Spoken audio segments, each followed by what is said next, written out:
நம்ம இன்றைக்கி கேழ்வரகு மாவு வச்சு தாங்க சுவையான ஸ்வீட் செய்ய போகிறோம். ரொம்ப ஹெல்த்தியானது. இப்போ வாங்க அது எப்படி செய்கிறதுன்ட்டு பார்க்கலாம்.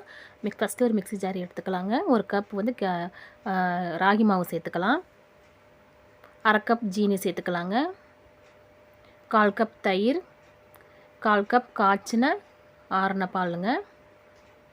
இது கூடவே baking soda 1/2 spoon, baking powder 1/2 spoon, ஏலக்காய் பொடி, இது எல்லாத்தையும் சேர்த்துட்டு நல்லா மிக்சியில் அடிச்சிட்டு வந்துடலாங்க. இந்தளவுக்கு நல்லா கெட்டியாக இருக்கணும். சப்போஸ் உங்களுக்கு தண்ணியாக இருந்துச்சுன்னா கொஞ்சம் ராகி மாவு கூட போட்டு சேர்த்து அடிச்சுக்கலாங்க. இப்போ டம்ளரில் நெய் தடவி வச்சுருக்கேன், இதில் சேர்த்துக்கலாம். 1/2 டம்ளர்லேயே 3/4 டம்ளர் ஊற்றினா போதுங்க.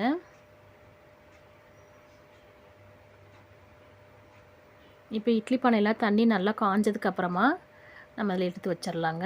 எடுத்துகிட்டு ஒரு 20லேருந்து ஒரு 25 நிமிஷம் நல்லா வெந்தால் போதுங்க, ரெடி ஆயிருங்க.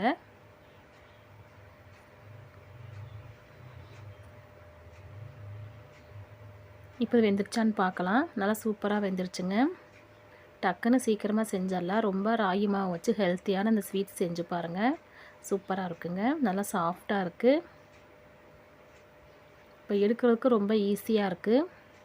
இப்போ நம்ம கட் பண்ணிக்கலாம்.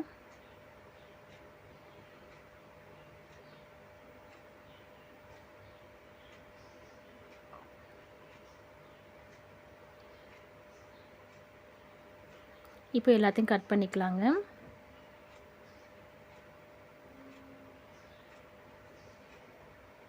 நீங்களும் ஒரு தடவை ராகி மாவு வச்சு இந்த கேக் செஞ்சு பாருங்கள். ரொம்ப டேஸ்ட்டாக இருக்குங்க.